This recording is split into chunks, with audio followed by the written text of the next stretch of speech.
Assalamualaikum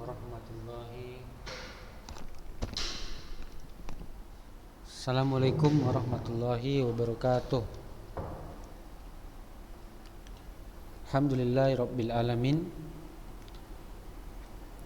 Puji syukur kita ucapkan kepada Allah Subhanahu wa taala, yang mana pada siang hari ini kita masih diberikan oleh Allah Subhanahu wa taala kesehatan serta kesempatan sehingga kita bisa melanjutkan materi kimia kita pada hari ini.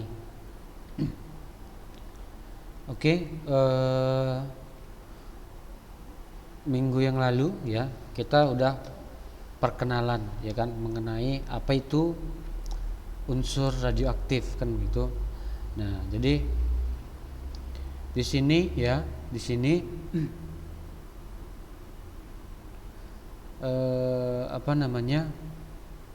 sifat radioaktif. Nah, jadi di sini unsur-unsur radioaktif itu ya, unsur-unsur radioaktif itu dia memiliki yang namanya sifat radioaktif. Nah, apa itu sifat radioaktif? Sifat yang dimiliki atom sebuah unsur karena memiliki inti tidak stabil. Nah, jadi intinya dia tidak stabil. Nah, jadi intinya tidak stabil itu maksudnya apa kan begitu? Artinya kalau misalkan dia ditembakkan dengan sinar alfa atau sinar beta gitu ya. Nah, otomatis inti tersebut ya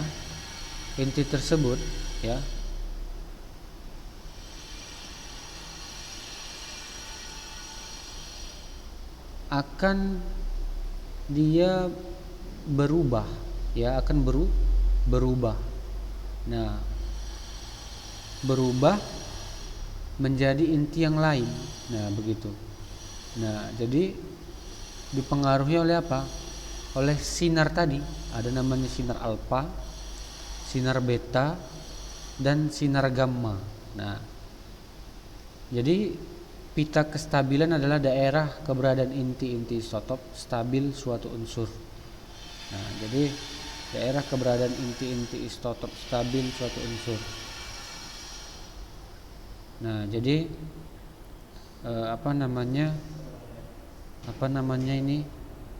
jadi kan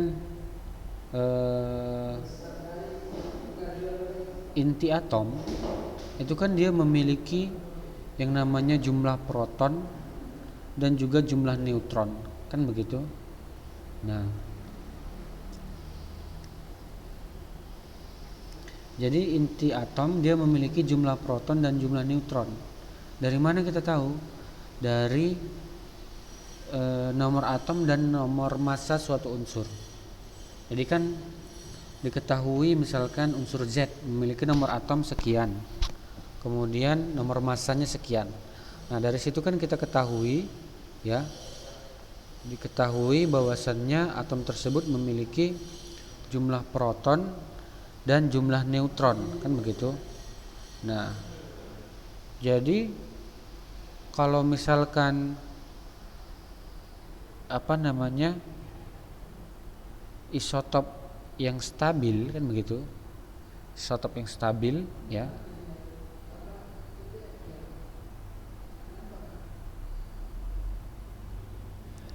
isotop yang stabil ya,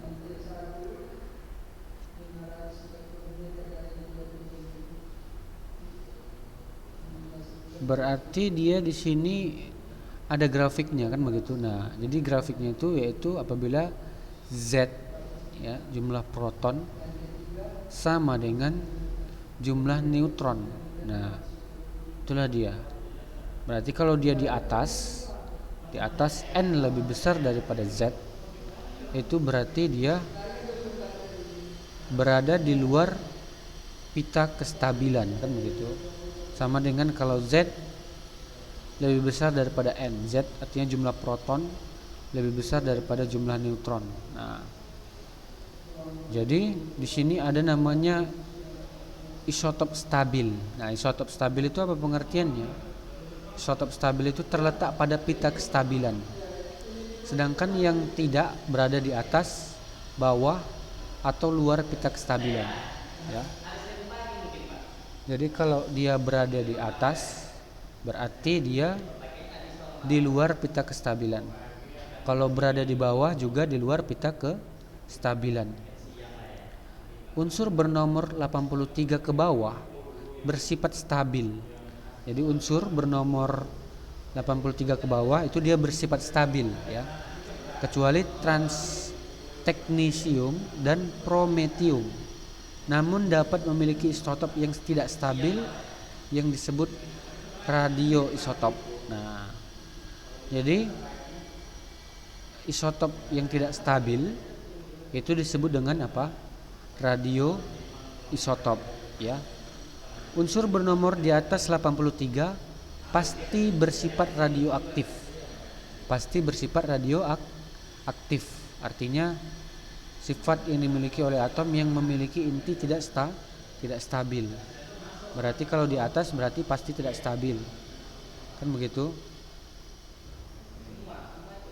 Kalau di bawah juga tidak stabil, ya. Unsur bernomor 83 ke bawah berada pada pita kestabilan. Sedangkan unsur bernomor di atas 83 berada di luar pita kestabilan. Nah, berarti yang berada di luar pita kestabilan itu adalah yang di atas. Nah, yang di atas ini, ya. Inilah dia yang berada di luar pita kestabilan. Sedangkan yang berada di dalam pita kestabilan ini dia berarti masih stabil, ya. Nah, itu dia berarti unsur yang bernomor 83 ke bawah, ya. Yang bernomor 83 ke bawah. Radioisotop dan unsur radioaktif dapat mencapai kestabilan dengan melepaskan sinar radioaktif dan partikel dasar. Jadi dapat mencapai kestabilan dengan cara melepaskan sinar radioaktif dan partikel dasar. Nah, jadi sinar radioaktif kemarin kan kita udah bahas. Ada sinar alfa, beta, dan gamma. Jadi ketika dia ditembakkan, unsur radioaktif tersebut kita tembakkan dengan sinar alfa, beta, atau gamma. Nah, nanti itu akan bisa membentuk suatu unsur baru, suatu inti baru, dan nanti di situ sinarnya akan lepas, kan begitu. Nah, jadi sinarnya akan lepas dan terbentuklah inti baru. Nah, inti baru, tetapi di sini inti baru yang belum stabil juga, kan begitu. Nah, jadi bagaimana supaya dia stabil?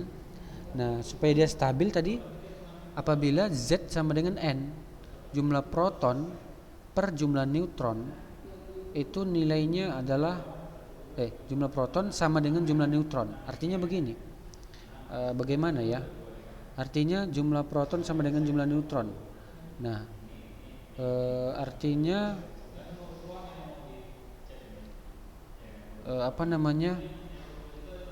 ya, kita kan bisa menentukan jumlah proton sama jumlah neutron dari suatu unsur, kan begitu. Nah, itu kan udah pernah kita pelajari di kelas 10 mengenai struktur atom. Jadi kalau misalkan stabil itu apabila Z itu sama dengan N atau Z itu lebih besar daripada N. Z itu artinya jumlah proton lebih besar daripada jumlah neutron. Itulah dia yang stabil.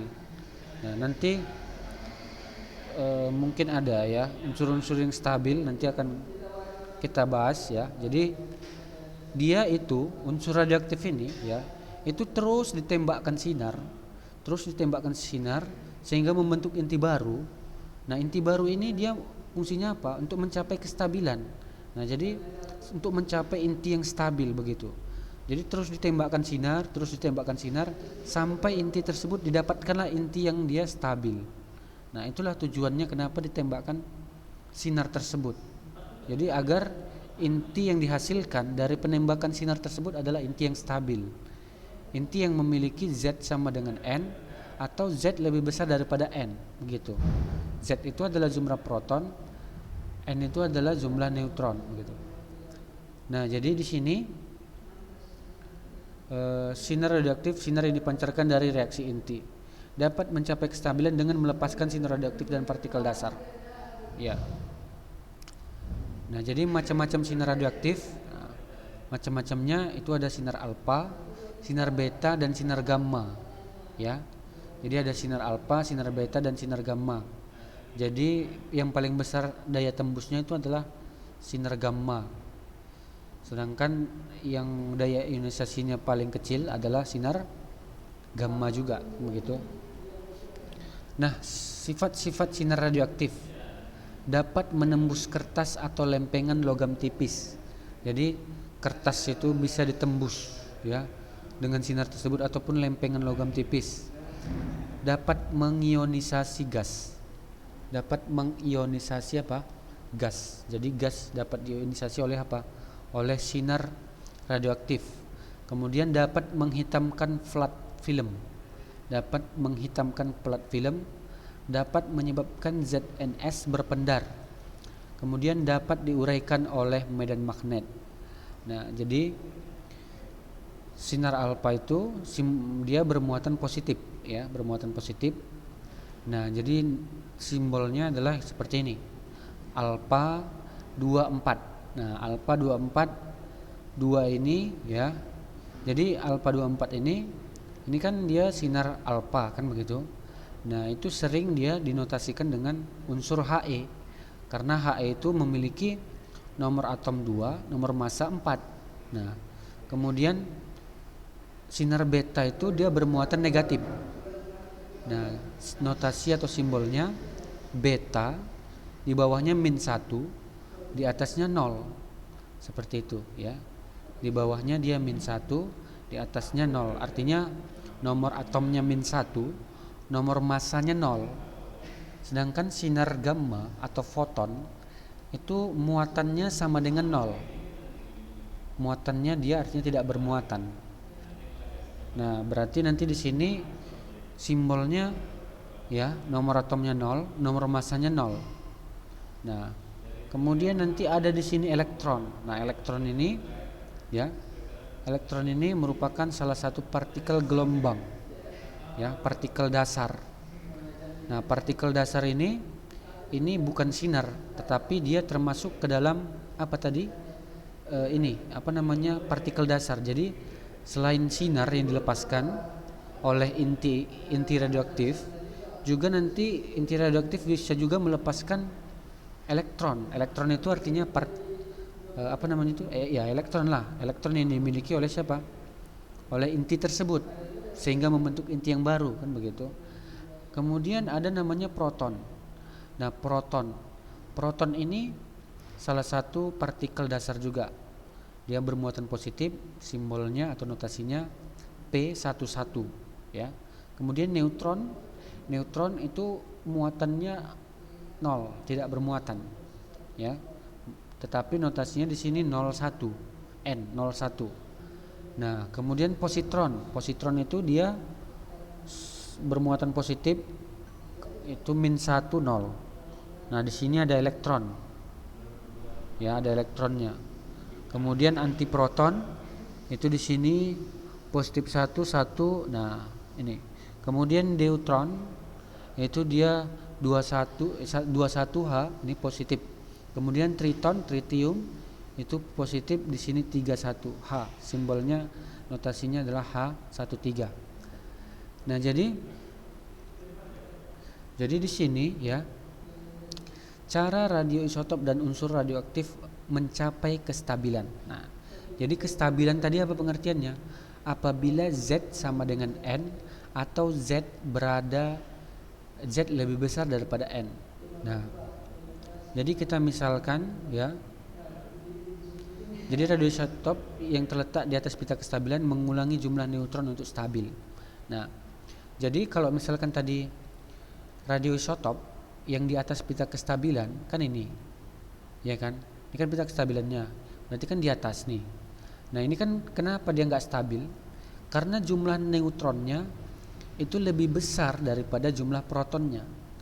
Nah, maka nanti di sini Bagaimana dia supaya stabil katanya tadi? Nah, caranya yaitu dengan mengurangi jumlah neutronnya. Mengurangi jumlah neutron di mana? Di radioisotop tersebut. Nah, caranya bagaimana? Mengurangi jumlah neutronnya itulah dengan cara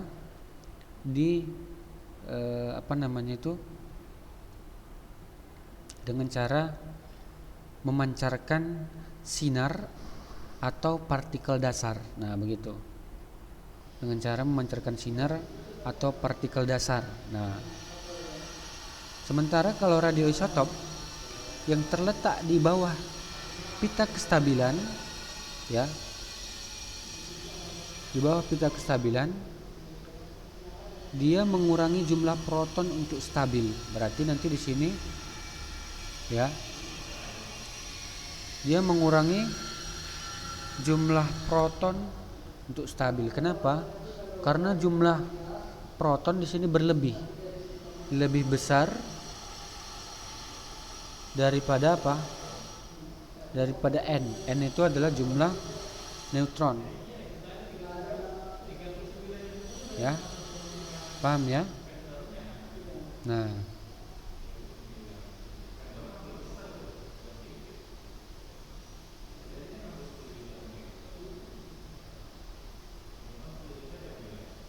jadi sehingga dia bisa menjadi apa? Isotop stabil, ya. Isotop stabil. Jadi isotop stabil itu apabila dia berada di pita kestabilan. Nah, kalau yang di bawah pita kestabilan ini dia unsurnya yang stabil, tetapi bukan isotopnya, paham ya? Dia termasuk unsur yang stabil, tetapi dia belum tentu, ya, belum tentu dia isotopnya itu stabil begitu.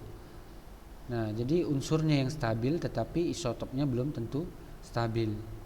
Nah, tetapi ya, isotopnya itu dia itu tetap tidak stabil begitu. Kalau misalkan dia di bawah, nah, dia isotopnya tidak stabil. Kalau misalkan dia di bawah maupun di atas. Tetapi kalau yang stabil itu adalah yang dia terletak di pita kestabilan. Artinya jumlah N sama dengan jumlah Z. Itulah yang terletak, itulah yang dinamakan dengan isotop stabil. Jadi kalau radioisotop itu namanya isotop yang belum stabil, ya. Paham ya? Pengertian dari radioisotop itu adalah isotop yang belum stabil.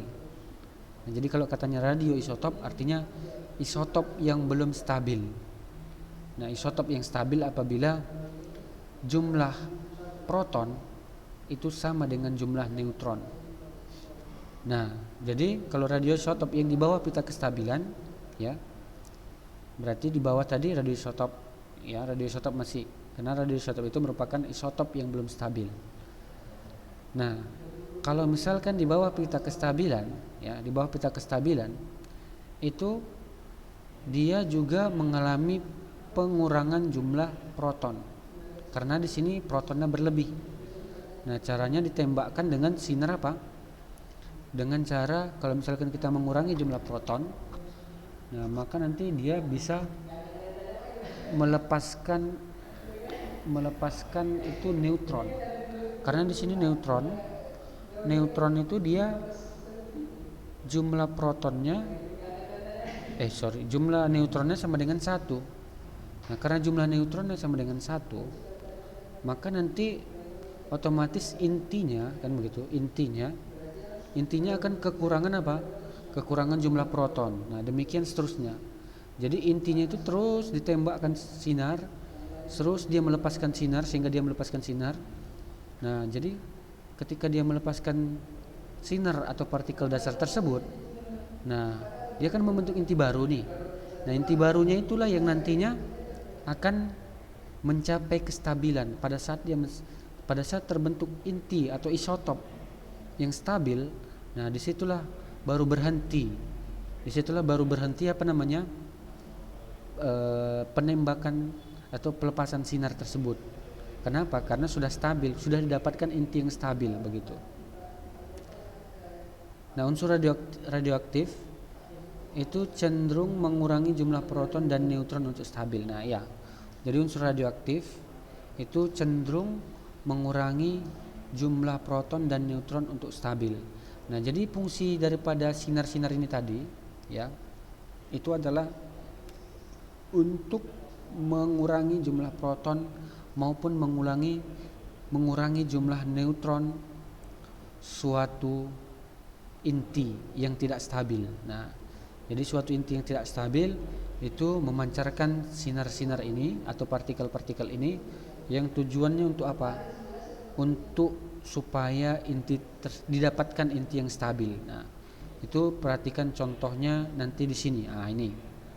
Itu nanti akan kita bahas di persamaan reaksi inti, ya. Nah, ini karena apa namanya? Karena ini ya. Jadi langsung kita bahas ya. Jadi reaksi inti adalah reaksi yang melibatkan perubahan jumlah neutron dan proton inti. Jadi di sini neutron dan proton suatu inti. Nah, jadi di sini ada namanya melibatkan jumlah neutron dan proton suatu inti. Persamaan reaksi inti adalah persamaan reaksi yang melibatkan perubahan nomor massa dan nomor atom. Nah, jadi persamaan reaksi inti adalah persamaan reaksi yang melibatkan perubahan nomor massa dan nomor atom. Nah, nanti dengan memancarkan sinar alfa atau sinar beta atau sinar gamma, nah itu kan intinya nanti berubah. Nah, berubah karena dia berubah, tentunya nanti nomor atom dan nomor massanya juga berubah, kan begitu. Nah, jadi nomor atom dan nomor massanya juga berubah. Nah, jadi itu akan kita lihat nanti di sini ya. Aturan pada reaksi inti itu berlaku hukum kekalahan nomor massa, berlaku hukum kekalahan nomor atom, berlaku hukum kekalahan energi. Reaksi inti terbagi menjadi dua, reaksi fisi, peluruhan inti, dan reaksi fusi atau peleburan inti. Nah, reaksi inti artinya peluruhan, meluruh dia intinya begitu. Kalau dia reaksi fusi yaitu peleburan inti, ya, melebur. Nah, ini melebur ini artinya dia massa intinya ya itu massa reaktannya lebih besar.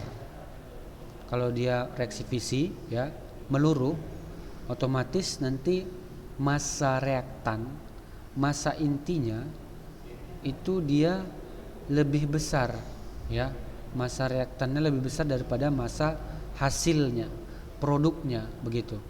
Kalau dia di reaksi fusi, massa produk atau ya massa yang dihasilkan dari peleburan inti tersebut itu lebih besar ya dibandingkan dengan massa inti awalnya begitu. Jadi peleburan itu itu biasanya dia nanti melebur gitu. Artinya intinya itu dia melebur, sehingga nanti di sini energi yang dibutuhkan untuk reaksi fisi itu lebih besar dibandingkan dengan energi yang dibutuhkan ketika reaksi fusi begitu ya. Reaksi fisi yaitu reaksi peluruhan inti radioisotop atau unsur radioaktif. Nah, ini contohnya reaksi fisi ya. Nah, jadi misalkan dia inti uranium. Nah, jadi intinya misalkan uranium. Uranium inilah yang nanti akan dia ditembakkan sinar alfa. Nah, ketika ditembakkan sinar alfa, maka nanti akan terbentuklah inti TH. Nah, inti TH dengan nomor atom yang sudah berbeda. Nah, jadi ini terjadi apa?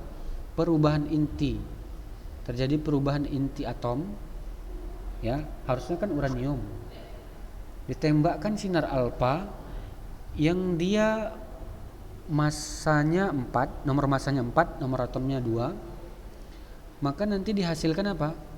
Dihasilkan inti yang baru. Nah, intinya adalah TH90, nomor massanya 234. Nah, jadi ketika ditembakkan sinar alfa ke inti uranium, itu nanti dia akan terpancar.